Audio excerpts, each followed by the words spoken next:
Welcome to the Ordinary Marathoner podcast.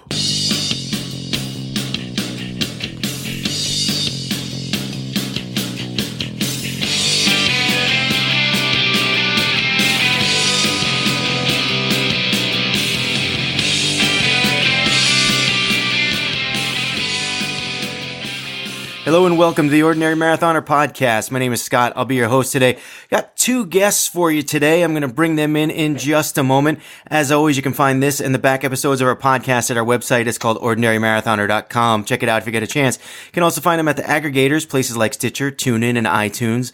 If you like the show, hit that subscribe button. You'll never miss a new episode that way. You can find us over at Twitter at OrdMarathoner. That's O-R-D Marathoner. If you follow us there, I'll follow you back. Get the conversation going on over there. You can follow us, or you can find us over at Facebook, our discussion group on Facebook. It's a closed group. It's called Ordinary Marathoners. Join the group, add yourself to it. We'll put you right in, and you can join the conversation there as well. Really great, really supportive group. A lot of them are involved in the Ordinary Marathon, which is our virtual race. We're actually recording this on Thursday night. It's going to come out on Sunday, but we're recording it on Thursday. I want you guys to understand that because there's a lot of things going on tonight, including the NFL draft, which I know it's a running podcast, but we might have to touch on the NFL draft a little bit tonight because it's been just driving me insane. And as a Jets fan, you guys know how they always screw it up. So we're going to have to talk about that for just a little bit as well. Anyway, the virtual race, the Ordinary Marathon, starts tomorrow. It'll go on for 10 days. We have something like 80 plus participants. We raised a bunch of money for American Cancer Society. So anyone who signed up and registered, thank you guys so much. I really appreciate all the support, and we're doing a really great job for a wonderful charity there. Just want to mention our sponsors for the race.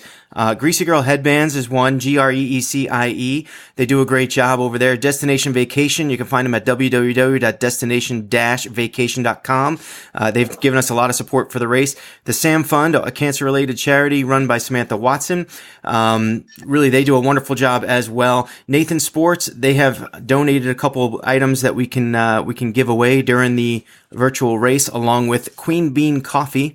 They've donated a couple of gift bags as well. We have two authors, Brian Burke and Denny Cray. Both of them have been on the podcast before, and both of them have agreed to donate some signed autographed books. A great gift, a great raffle gift for us there. So we thank them. And also Forever Home Running, that's Furever, is the guy. It's Scott Frassard. He is helping us run our race and sort of put it all together. And he's done a great job for us so far. And if you're running the race and, you get your run done and you want to know where to post it, you can post it on Twitter.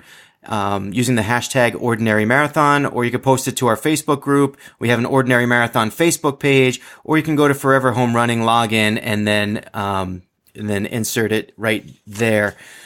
So on to my guests. Really, two of my favorite guys, I gotta say. As much as they're gonna rip me apart probably at some point in the next 30 minutes or so. It's all right. It's good friends like that. So I want to bring in my fellow Ironmen, Joe Bartlett and Jim Simko. Welcome to the show, fellas. Hey, Scott. I like the party chat. Joe's a two-time guest. Jim, you're a virgin. Yes, I am. A virgin to the show. I actually went on and listened to Joe's podcast from last year. Yeah. Just so maybe we could bring up some material, get some good material from him. Well, it's kind of interesting. So I had Joe on last year, and really, I don't think I knew you at all, Joe, right? No, we had never met, just a few texts, maybe an email here and there. It was like our very first conversation. So who knew that a year later we'd be sitting here pretty much, it's probably pretty close to a year from about the same time. I mean, it was definitely in the heat of of Ironman training season for sure. And we're 90 days away here, folks. Probably even less than that, right? Like 8, someone knows, Jim knows. It's 88 days, brother. So, you guys talked, or the podcast was mid-May last year, and you were getting ready for your first Ironman, and it's amazing how different from then to now the conversations have evolved. In terms of the podcast, or in terms of like the conversations between friends? Well, between friends, but also how far you have come with your training and what you've done with the podcast as well. I mean, I looked at it. I think it was like the 42nd or 43rd podcast then. Now you're up in your 80s. Yeah. It's been a lot of time. I just wanted to say, I think you do a great job with it, and I really enjoy listening to it. Yeah, thank you. Appreciate it. It's nice to know that someone's listened to it. Usually, I just think it's my mom. Hey, Jimmy, you know you're already on, right? Lay off. You don't have to lay it on so thick, Jim. You're already on the show.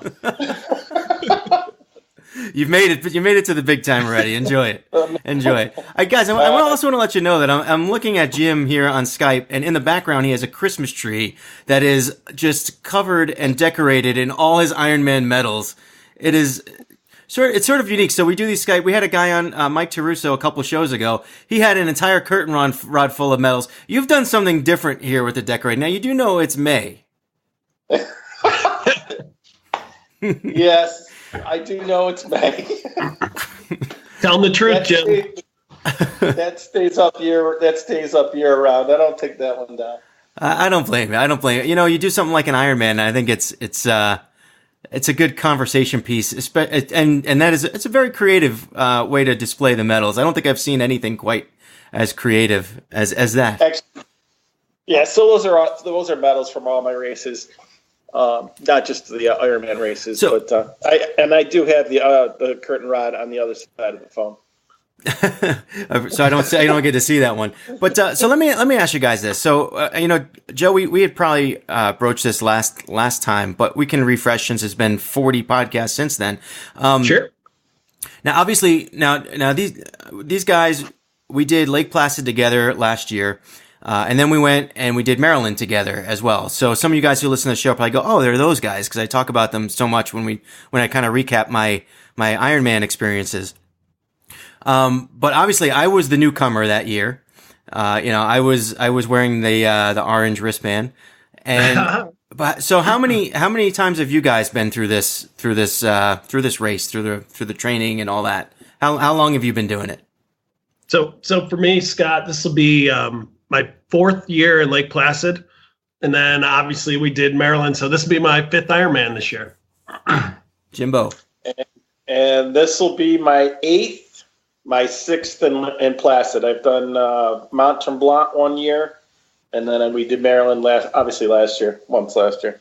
Yeah. And you guys, obviously Lake Placid for you is pretty local, right? It's probably like 2 hours away. Yeah, like 4.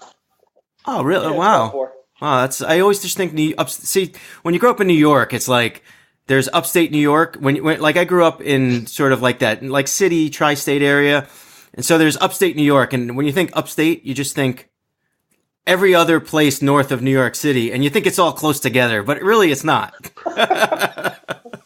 So you think like once you get past the Tappan Zee Bridge, that's upstate, right? That's upstate. Anything north of that. It's definitely a different culture, though, anywhere north of New York City. But that's for a different podcast. So Jim, would you ever consider? So you've done Mont Tremblant and you did Maryland. Would you ever? Is that like something that you like doing, kind of traveling for these things, or would you rather just keep doing like? Oh, absolutely. I mean, Placid is absolutely beautiful, and it's probably my favorite. And close to hometown race. The Adirondacks are just absolutely gorgeous. But I definitely would love to get around a little bit more and travel to some of these large other races. So Tremblant is like that's a freshwater swim, right? Yep. Yeah, big lake. So what did you guys think? So for me, when we did Maryland, one of the things that I really I would say it's not that I just didn't like it. I mean, there were jellyfish. I think you both got stung. Yes. I did not, and yet I'm the one that's going to say that I didn't like it. Like, and I don't think I would do another saltwater swim. I really just didn't like it that much. That when I have options of like, I think Wisconsin's in a freshwater lake or Tremblant's a freshwater lake. I would rather stay in the freshwater lakes than the saltwater. No, thank you. I just said to Jim on when did we go out, Jim? Sunday to ride. We were talking about the swim in Maryland, and I made reference to how much I hated the chop tank. And I'm just like, never again in the chop tank. Which is the name of the river, right? It's like, and that's really not, I mean, when you think of a nice place that you want to swim, Chop Tank River, Probably not on the list. Doesn't bring in like warm, sunny beaches. No, I mean, the jellyfish aren't necessarily inviting either. I mean, and you guys... Yeah, nobody said anything about jellyfish until we got there. And that's not something though that was there every year. It just kind of was. It's like a timing issue with the season. And I think we just got unlucky last year. Although I got lucky in that I think I'm the only one out of 987 people that competed that actually didn't get stung. I think I got stung for you. So what about you, Joe? You are you thinking of doing like anything else besides Lake Placid too, or are you kind of a Lake Placid and only guy? I know you guys also do Syracuse. That's a local half for you guys, which is very challenging half. Yeah, and Lake Placid is convenient because, like Jim said, it's right up the road, so to speak. But what was it, 2 summers ago, Jim, or 3 summers ago, our theme for the summer was different races in different places. So our whole goal for the year was to go do races in cities and towns we had never raced in before. So for the whole year, I think every race we did was somewhere we had never been before. And that was cool because you get to see new things and experience different things and see new places. So it's always good to go somewhere new. You never know what you're going to get, like Maryland, jellyfish, who knew, but. Right. And to be fair, I enjoyed Maryland as a whole. The bike course was windy, but flat. It's pretty much as advertised, except for we just got I think a pretty bad windy day. I don't know how you guys felt about it. Yeah, windy. I don't want anybody to think I didn't enjoy Maryland. I thought the race was very well done. And the run, I thought the run course was fun. And other than the jellyfish, I really don't have any complaints. Yes, it was windy, but so what? You're by the coast and the wind's going to blow. They do a great job putting on that race. Yeah, I thought so too. I had a blast there. I had fun. The race director was on the podcast, Jerry Boyle, and he was just a really good dude. And you go to the race and you see him kind of riding his bicycle around and sort of there for everybody and very available to people. And it just it's just a good thing, I guess, for a race to if you have any questions, or the guy's right there. So he's just very accessible, which is a good thing. Their post-race food was off the charts. Yeah, you guys ate all the crab soup though. It was all gone by the time I finished. You know what I'm going to say here. Yeah, I'm waiting for it. So how's the training going, fellas? We have apparently 88 days.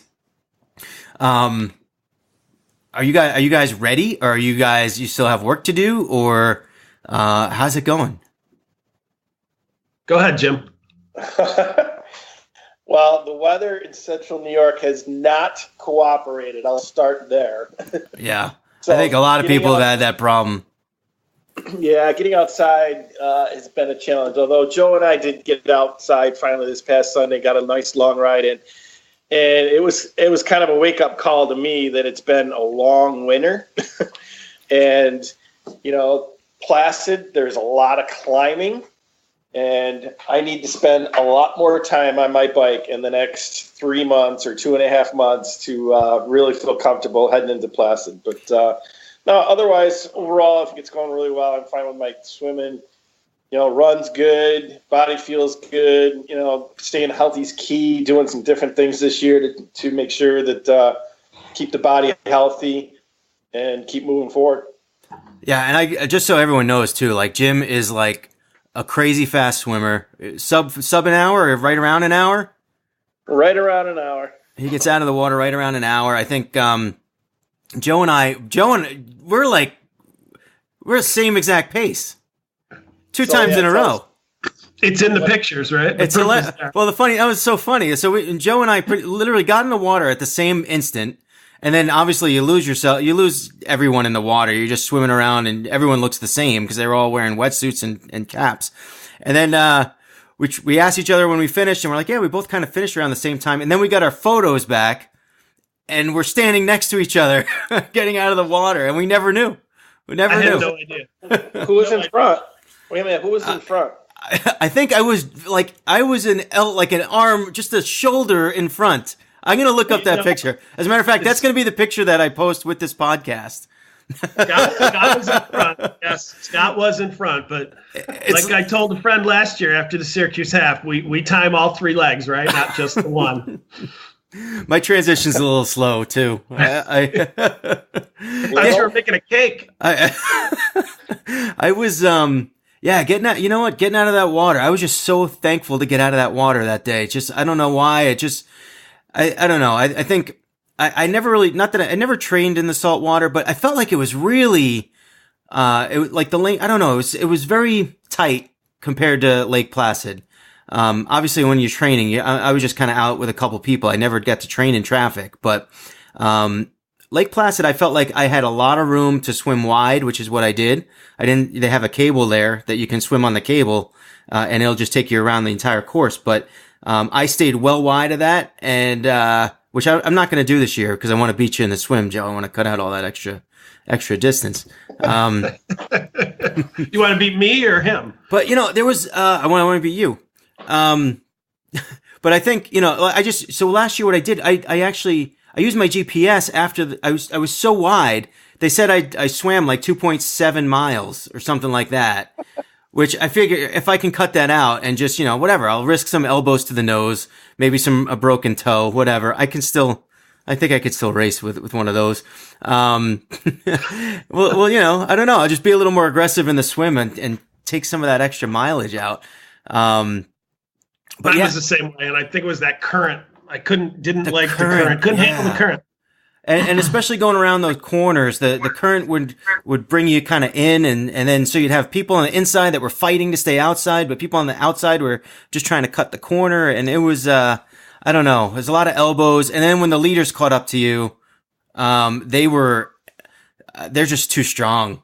I mean, Jim might have passed us for all I know, but, he probably did. But I mean, these guys are really strong swimmers, and it's elbows and they don't care. And they're big upper bodies too. So they take up space and they power right through everybody. And it was a little chippy there for a bit, I thought. I don't know. I'm looking forward to Lake Placid and kind of like a little more open, friendly swim. But, calmer. Yeah, I mean, I haven't been in the open water yet this year, but done a couple swims in the pool, but nothing really too much. What about you guys? You've been doing a lot of pool work. I know Jim's like, I got that. He still swims 3-4 days a week. Well, yeah, it's about 3 days a week in the mornings, but it's usually close to between 3,500 and 4,000 yards. Wow, so you're doing some pretty big distance almost every day, or 3 or 4 times a week. Yeah, that's why he does under an hour, Scott, and me and you. Oh man. So how many times you been getting in the water? You getting in once a week at least, twice a week? A couple of times a week. I mean, my yardage in a week is about what he does in one day. Yeah. It's I try to swim in the morning, and lately I've been getting I haven't been getting my regular day workouts in until really late. I know I'm making excuses, but it's the way it is. So like I put Sam to bed. And then I kind of like hang out I just get stuff done in the house until 10 o'clock, and then I'm on the bike, or then I'm doing the run, and I go to bed at midnight and try to set the alarm for 4:45 to get up for the pool. And some days it's a snooze fest, it's just hard to do it.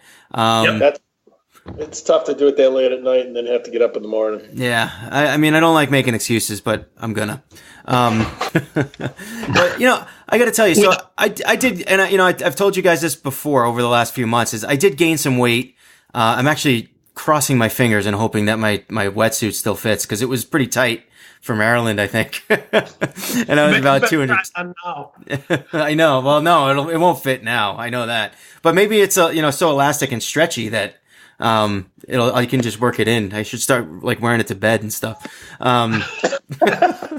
Oh, I'm sure that'll go over well. But yeah, I'm trying to work off some of the weight, and I'm on a good path now. And I think now, especially that we're within that 90-day period, I'm I'm really like turning it on. I've had some really good weeks, and I want to take a break now. And when I come back, I want to talk about this bet that we've made, because I think that's going to give you guys a good opportunity to rip into me, because right now, if the race were to happen today, I think I'm going to lose. So let's cut to break, and we'll be right back with Jim Simko and Joe Bartlett.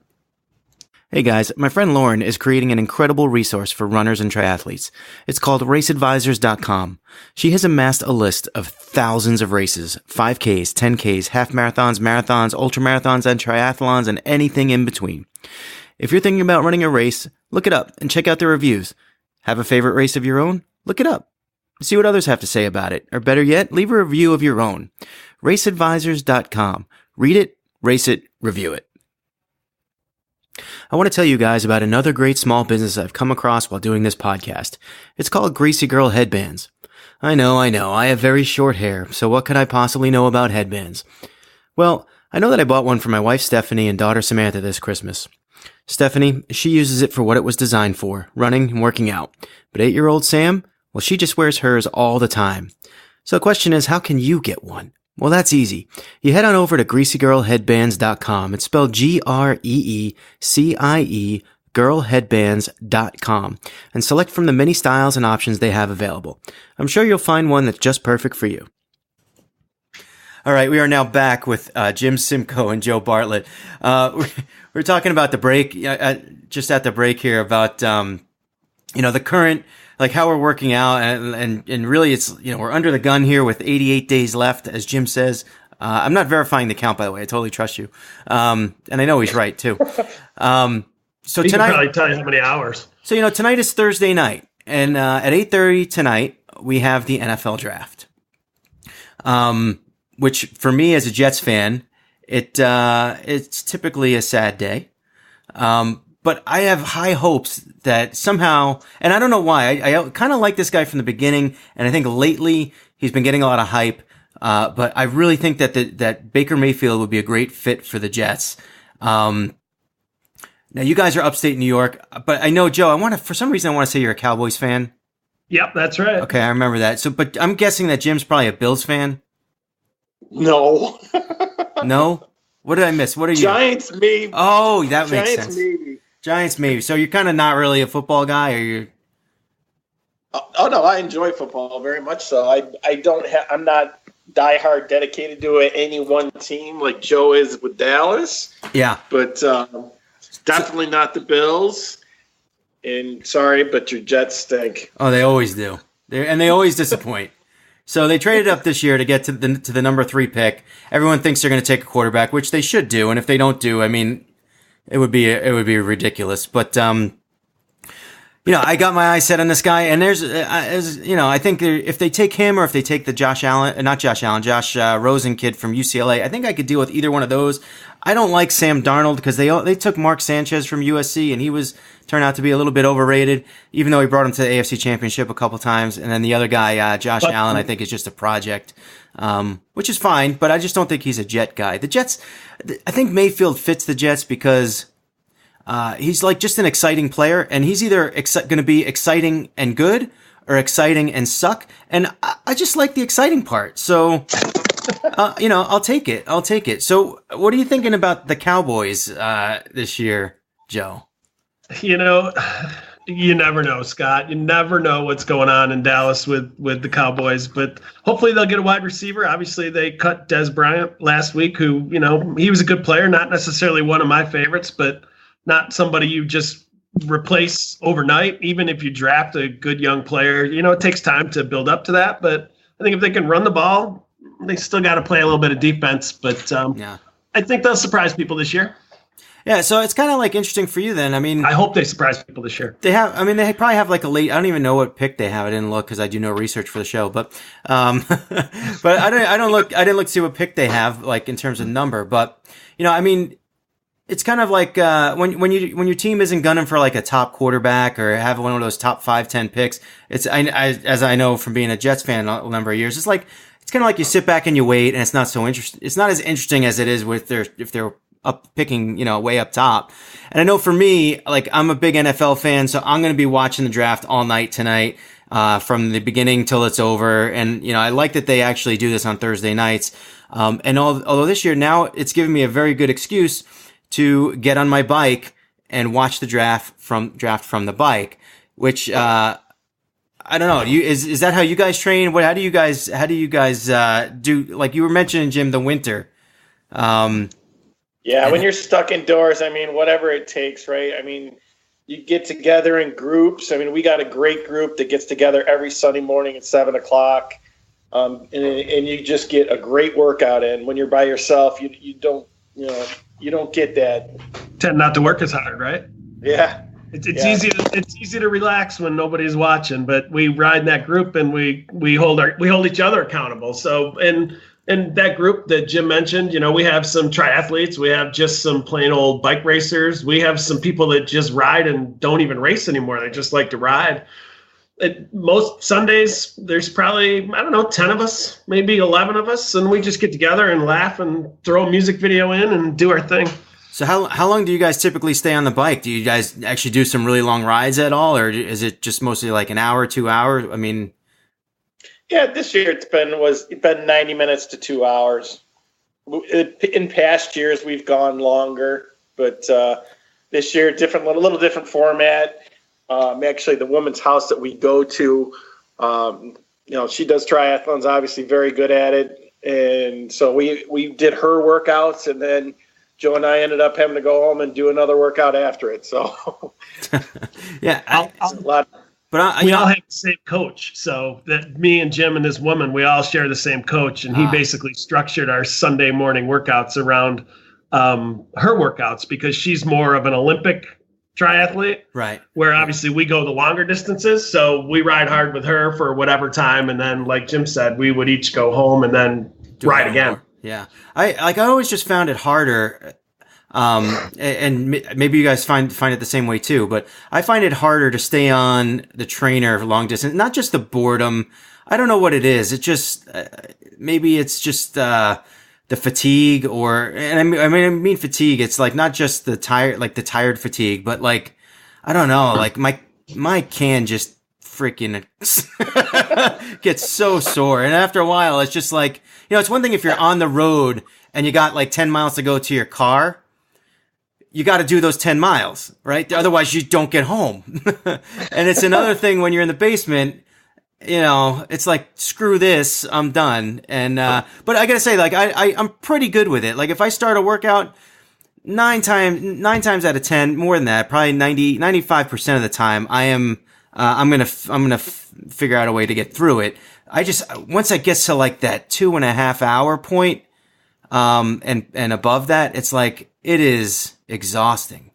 So mentally, it's exhausting. It's hard to stay engaged in it that long. Even watching TV, So Joe's got a name for it, and I think it's great. And it reminds me every time you get into that 2-3 hour ride, and he calls them the money miles, and it's absolutely true.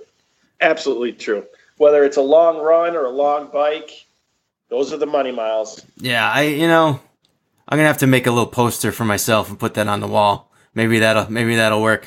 But anyway, so tonight, the plan tonight is to get on, and so I have this bike program that will mock a course if there's a course that is in the system, and they have Lake Placid, which obviously is 2 loops during the race. But if you do 1 loop, for me it's like 3.5 hours. So I think it fits round 1 of the draft perfectly. That's my plan for this evening. We'll see if I. If I are you going to ride the new course or the old course? Because you've been blowing up my phone this week about the new course. So I'm just like, I've had to talk you off the ledge, I think, like 3 times already. So well, all right. So for those of you guys who don't know, so obviously Lake Placid is a very hilly, if not mountainous, course to begin with, and so they changed the course last year a little bit, and they had that little Hazelton out and back, which is that they took out last year. They were talking about changing the course this year, and I think the change that everyone saw looked pretty comfortable because it was taking out a big hill, probably my least favorite hill in the course. They were supposed to take out, but then when they actually showed the changes that they were going to make, it's like they've added how many feet of elevation per loop? Just a couple 100 feet per loop, I think.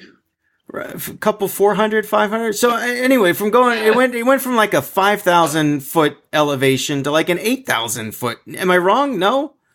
I don't think it's actually going to be that much. I think maybe the map might exaggerate it a little bit. Did you watch the video I sent you? You know, I started watching it. I didn't watch all the way through, but I just haven't had time, and I've wanted to. But I did watch them drive the course, and that's the one I sent to you guys. And I saw. So I just tried to find that spot where they make the turn that we didn't do last year. And it just seemed like as soon as they made that turn, it was just uphill through sort of like, I mean, the good news was it looked very shady. Like, so it's not going to be too sunny, if it's a sunny day. But, yeah, it looked like it was pretty uphill. Although, you know, you start at the same spot as you finish, or you finish at the same spot as you start. So anytime there's an uphill, that just means that there's a corresponding downhill. But that's only good if what, Scott? What are you not doing there? You don't ride the brakes. Let go of the brake pedals. All right. So with that being said, let's discuss this bet that we put on, and we put this thing on. I want to say at the end of Maryland. Is that when we discussed it? It had to be around there. Yeah, I don't remember exactly when, but yeah. So the three of us are in the bet, and it's basically our finishing times for Lake Placid. That's the way it's going to be. The winner's going to be selected. So the three of us are in it now. Jimmy's pretty consistently the fastest of the three of us. So he's spotting me an hour and a half, and he's spotting Joe a half hour. Joe is spotting me an hour. And so the way this bet's going to work is the winner gets a free steak from the loser. So, and the person who comes in second is just a wash. And then, so we all have to go to dinner. The loser has to buy a steak for the winner. And not only that, but then the loser has to order a vegetarian meal for themselves so that they can enjoy a steak while everybody else is enjoying the steak. And I think we need to do that like the Monday night after the race if you guys are still in town.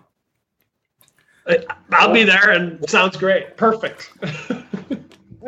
Absolutely, I'll be there. I can taste it already. Yeah. So anyway, I gotta say, I think if Vegas was throwing some odds on this bet, I think I'm the long shot. You can. Well, I'm not going to say it because you never know what's going to happen. Could be double flat tire day. Who knows? That's true. You never do know what's going to happen. And, you know, I'm throwing numbers around in my head and I'm going, all right, like I'm an hour and 20 swim last year. And even if I got the bike to 7 hours and then I got the marathon to 5.5, which is, that would be a strong marathon for me at the end of an Ironman. I would be close to the hour and a half off of your best time, Joe. I would be pretty close. I think, so you're like a 13-hour guy. Yep. Right around 13. That's my best time so far, yes. Jim, what's your best? You there? I went and I looked them up today and printed them, so I can tell you exactly what they are. Of course he did. Mine, my best was Placid, 11:44:32. That was 2014. All right, so but he's getting older. Yeah, that was 4 years ago. It was almost 2 age groups ago. So actually, yeah. You know what? So that wasn't that the year, Joe, that they cut out one loop of the swim? That was. Oh yes, that was. Yeah. No, it was 14. So that does. Oh no, 14. Yeah, but you probably made 2014. You made it out of the water. I'm sure you made it out of the water. You did 2 loops, but did they not? They took 1 loop off. Is that what they did? They cut 1 loop of everybody's time off the official time. Right. So that one doesn't count. So that means my fastest would have been Mont Tremblant in 2016, which was only 2 years ago, by the way, and that was 11:46. All right, so you're in there as a definite contender. Front runner. Yeah, you might be the front runner here, but you guys. So you got a 13-15 in you? Jimbo, 13, 15? No, you. What? Me? Yeah, they haven't.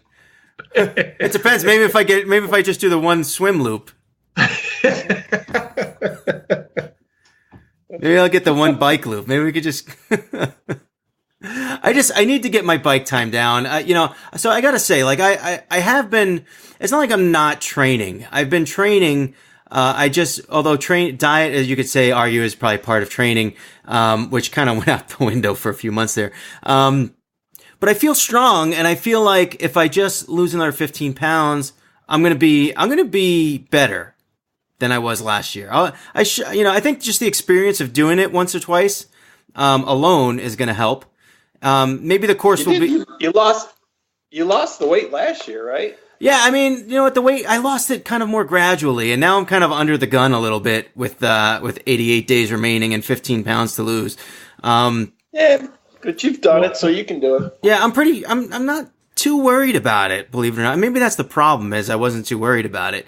But I feel like if I could just, lose that weight a little bit, and I think that the experience in knowing the course, and I had a flat tire last year, so if, knock on wood, if I don't get one this year, I had the problem with the helmet last year where the thing didn't buckle. I was 20 minutes in transition. You had the popcorn in Maryland on the bike. You're due for a good bike this year. Well, everyone had the corn in Maryland, but I didn't, I had the flat tire there too, but, I don't know. I'm feeling pretty good. Like I don't know if I'm going to win the bet. I don't know that I'm going to be that good, but I'm feeling good. And you know what? If I lose the bet and I have a good day, I'm okay with that. I'll be happy. It's just, you guys just get some pizza before I'm finished. I just want to say this too. So, all right. So it was my first Ironman. I just met these guys.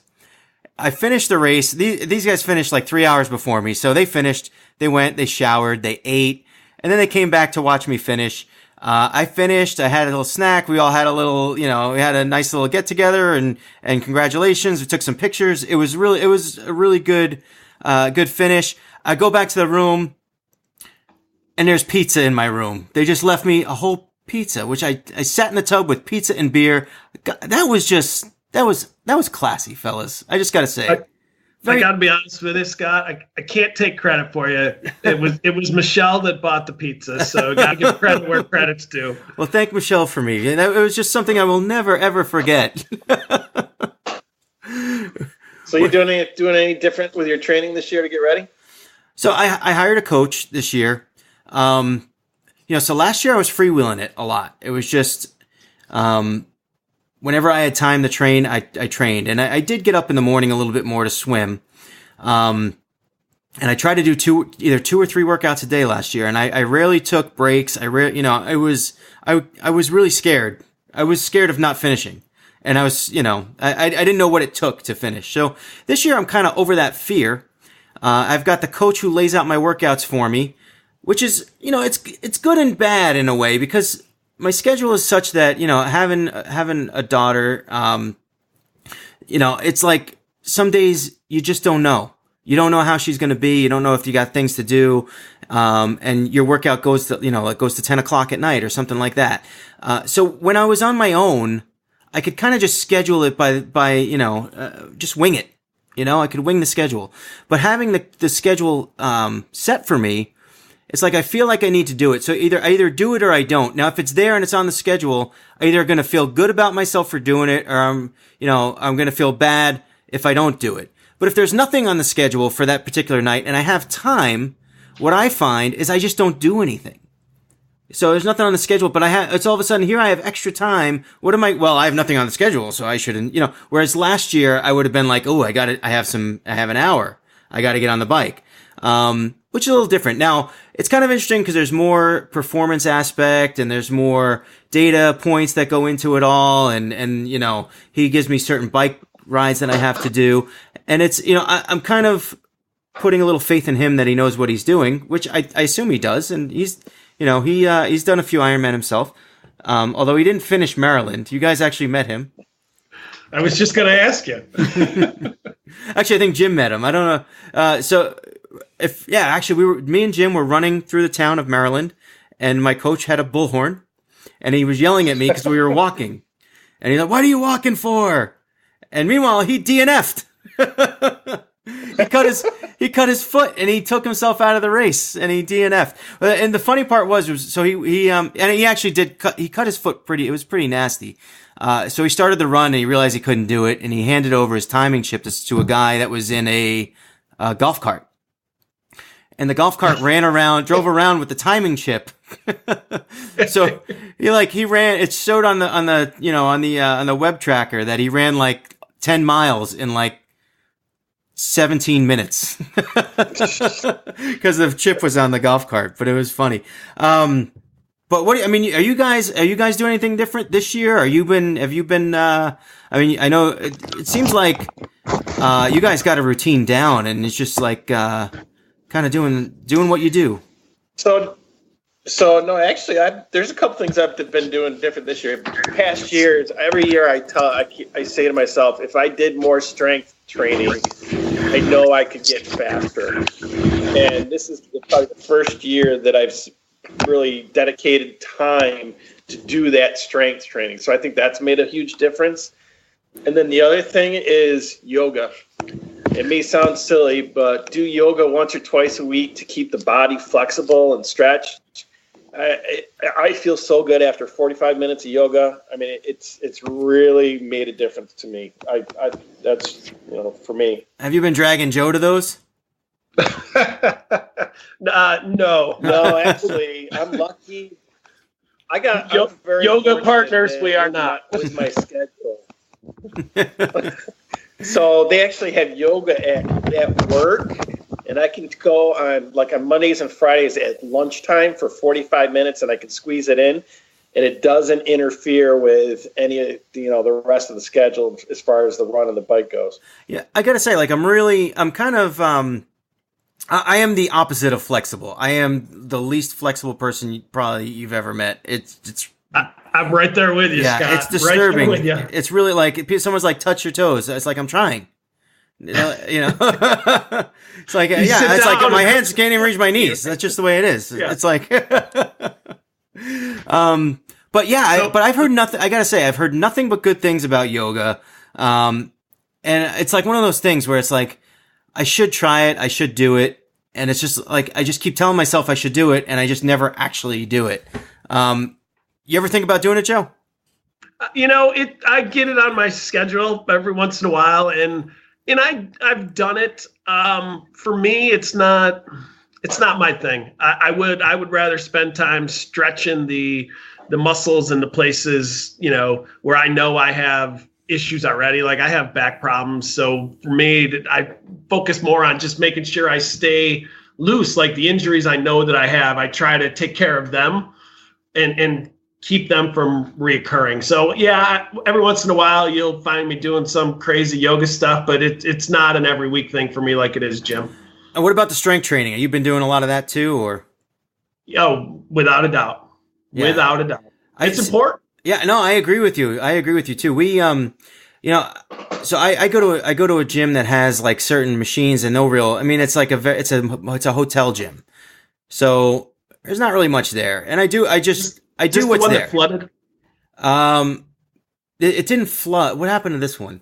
This one, no. So this one, what happened to this one was, it was a Marriott hotel, and the Marriott lost its license for the hotel, or they didn't renew the license, so it went to like a private hotel company, and then they weren't letting us renew our gym membership. So my building is in the same building as the hotel. So I had to go to a different gym, and the other gym that I went to was like a Craigslist gym. All the equipment, it all sucked. It just looked like nothing matched. It was just like, it looks like they bought it all off Craigslist, and it just, nothing worked right. And it just was really annoying for a few months there. And it just, you get into a routine doing this stuff. I don't know about you guys, but I get into a routine. I go to the same places. I do the same routines, the same workouts. I bike the same time. I run the same time, and it's comfortable. And then when you get a monkey wrench that just gets thrown right into it, sometimes it takes some time to adjust. And I'm happy to say I'm back into my old gym, and things are right with the world once again. But yeah, I mean, I do a lot of lifting there, but I gotta say, like, I do a lot of upper body lifting. There's not much lower lifting there that I can do. I should just be doing air squats, and I don't even really do that. So, you know, I had a flood in my basement. That's probably what we were talking about. And I lost. Yeah, maybe that was it. And I lost some equipment down there. I have like a squat rack there, and it's not that I didn't lose it. It just, the floor section where it was, I have to redo the gym, and it's on the schedule. Another thing on the schedule. But once that's in, I could start my weight workout at home again, which would be great. But you know, it just all goes to the whole theme of routine and really just trying to stay focused and trying to decide the best use of your time. So for Jim, obviously, he's now prioritizing the yoga. He prioritizes the swim a little bit more than we do. But yeah, I mean, I find for me, it's all about what time do I have and how do I optimize the time that I do have to, you know, hopefully help my performances to the greatest degree possible. Is that sort of the way you guys approach it too? Yeah, I mean, I'm like you. We talked a little while ago. I don't put a ton of hours in the pool every week because I know even if I'm putting, 5 more hours in the pool every week, what am I going to get in the water on race day? Maybe 2 minutes. Right. Whereas if I take those 5 hours and put them towards my biking and running, the potential to gain big chunks of time on the bike and the run exists. So it's to me, it's about where am I going to get the most bang for my buck? I can't ignore the swim. I got to keep pretty much doing what I've been doing, but the improvements I'm looking for this year on the bike and the run, where instead of taking a minute or two off of the overall time, you're talking 10, 15, 20, 25 minutes of time off of one or the other, or maybe both. Yeah, just chunks like that. Jimmy, are you been working on stuff like that too? I think all three of us probably ran very similar marathon times in Maryland. It was brutal, a slog for us, and it wasn't very hilly, especially not. It wasn't as hilly as Lake Placid, that's for sure. But I think we were both pretty close, or all three of us were pretty close in terms of time. No, absolutely. It's about trying to find a balance between work, home, and workouts. And what you're going to get out of it the most, and where it's going to show up on race day. So Scott, can I ask you a question? No, and it's a legit question here because okay. You have a pretty wide audience and a lot of varied listeners here. Yeah. So we were talking about you hired a coach this year. Do you think there's a benefit to that? And for me, like I said, this will be the 5th time I probably could do the workouts without the coach. Yeah. But for me, it's about the accountability and holding me accountable to do what it's going to take to get to meet the goals I've set. Right.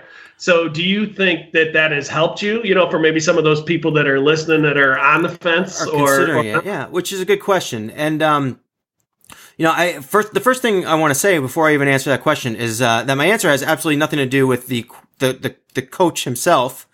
Because I don't want to make it sound like he's not doing a good job. I think he's doing a fine job, but I think for me, if the guy's not going to be like on my ass, like calling me, like get in the gym, or so what, you're tired. It's 11 o'clock at night. You haven't done your run. Get on the treadmill, which is, I mean, I don't know that anyone could do that really. I mean, but I think for me, it's like, I listen to me, you know what I mean? It's not, unless the guy was really in my face all the time, or girl, I know that they're both. Sure. Yep. Unless they were in my face all the time, the workouts themselves there's some different things that I probably have never tried.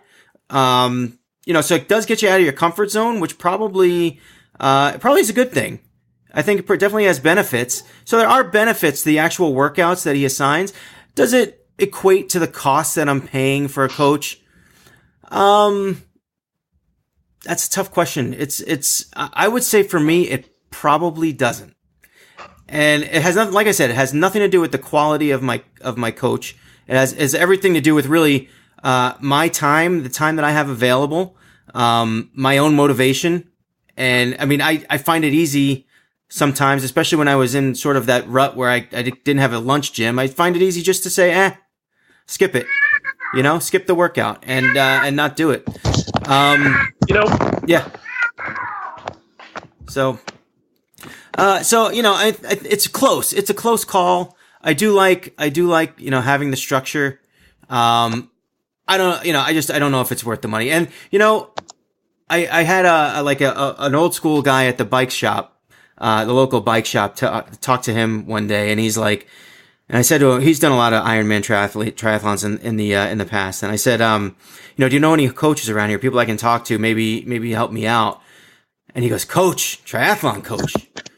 I'm like, yeah, I think I might want a coach. And he's like, you don't need a coach. He's like, you know what the triathlon is? Swimming, biking, running. Just do those three. And he's like this grizzled old vet. And it's like the kind of exactly the thing that you'd expect from him. But to a certain degree, if you're paying $100, $150, $200 a month, whatever you're paying, you gotta make up your mind for yourself, I think, on that one. But the structure is good. It is, motivation comes from me. For when it comes to me, motivation mostly comes from myself. And if I'm not motivated, a coach isn't going to help. And and especially if I have an excuse for why I don't have time, because I have some good damn excuses. Yeah, I know. I've heard a lot of them. Yeah, we've heard them. Let me get my phone. Oh no. All right, so we have 88 days left. What's the plan here in the last remaining, 3 months or so? What's the plan? For me? Yeah. Probably, 3, 4 more, maybe 5 more weeks of big hard work. And then we're going to do Syracuse, and then it'll be time to relax and take it easy until we go up to Lake Placid, which, by the way, you should still come and do Syracuse with us. Open invitation. I was waiting for that. It's a consideration. It still is a consideration. I think for me, I have to decide whether or not doing that race is going to be a net positive for my Lake Placid performance, or, is the, sort of, I guess I would probably taper ahead of it. I don't know. I've never done a half. That'd be up to my coach. See, he's adding value. But whether or not it would take away from the back end, if it would take away from my training, how long does it take to recover from something like that? Probably a week or two. Where if I really feel like I need those weeks of training, I might, that's why I kind of haven't signed up yet. It's not because I don't want to do it. It's just, I'm trying to figure out what's going to optimize my Lake Placid performance. And right now I'm kind of on the fence as to what I would love to do. It really, the biggest, just going to see you guys and race it would be a blast. But, I just, it's gotta fit my overall plan. I just wanted you to know we haven't forgotten about it yet. Oh, I know you haven't. I get like a reminder every week or so. What about you, Jimbo? How are you approaching the last 3 months here? Full steam ahead. Joe and I, we got an easy 10-miler race next weekend, which is kind of hilly. We're going to try to kind of treat that more of a training run. Then obviously, 7 weeks from Sunday is the Syracuse half. So we still got a good 5-6 hard weeks of training ahead. We'll need to recover for a week or two. We'll have a couple hard weeks, and then we get to July in. The race is the 22nd. Yep. Come July 1st, it's taper time. So, yeah, so 12 weeks from Sunday's Placid, 7 weeks is the half, if I remember correctly. Just full steam ahead. I'm excited. The weather's finally breaking, and we're looking at some warmer temperatures next week. Next week looks great here too. Yeah. Oh, so much better. It's going to snow on Sunday. Oh my God. Syracuse. Yeah, it's going to snow on Sunday, and I got a 75-mile on my schedule, so we'll see how that goes. But after Sunday, it looks much better. And Scott, you can come, train. You don't have to do the race. Just come to Syracuse. So let's get some rides in together, and we'll show you the course. You don't have to race it. Just that could be pretty cool. Show you the course. Yeah, that could be done. That could be done. And then, we popped Maryland on you last year at the last minute. Well, we'll give you an opportunity to think about heading down to Wilmington, North Carolina this October and doing a half with us. I did not know about this one. I'm glad you brought it up. So you got plenty of time to think about that one. When is that one? October? Is that what you said? Yeah, it's a half. Yeah, but what is it? October 10th? Is it? Yeah, obviously, it's not a sellout. Like they don't sell out later. So it's like right around the same time Maryland was. Yeah. Yep. Beach town. It's in Wilmington. So that's that could happen. There will not be any hills there. And the swim's in a river, but you're swimming with the current, so it's a point to point. Oh, I'm liking this already, and probably the bike is all downhill. at least not flat, yeah. And no wind, and no jellyfish. Guarantees. Yeah, go with that. No, it's definitely a possibility. I'm right now. I'm leaning towards, and it doesn't mean I can't do this and what I'm thinking of doing, which is a fall marathon, which I think I'm just gonna stay local and do Hartford. But I haven't made up my mind yet about the fall. So this is certainly a possibility. And it's funny you say that because that was our intention. We both, I think we tried to get into New York and did not. Yeah, welcome to the club on that one. This was our fallback for New York. It was either going to be the fall marathon or we were going to go to North Carolina and do the half. So since we didn't get into the marathon, we're going to head to North Carolina. That's a great ride, and I actually have some reasons to visit North Carolina. So this could work out. I got to figure out how to approach the wife on that one. It's like, I was gonna do the full marathon like 30 minutes away, but instead I'm gonna take the next 3 days and see you later. Hey, listen, bring her with you. Well, I'm definitely bringing her with me to Lake Placid, and we might even be bringing my daughter Samantha. I think we got lucky last year. We got a hotel room just 2 blocks from the transition area, and we got into the hotel again this year. And it's just her being right in the middle of town there, and not having to worry about travel and parking and where to go with her, what to do with her. There's a nice pool at the hotel, and she can kind of just while I'm riding the bike around for 7 hours, she can. I think she'll have a blast up there. And we could stay the whole 5-6 days or whatever we're staying up there and have a good time. Really looking forward to seeing you guys too.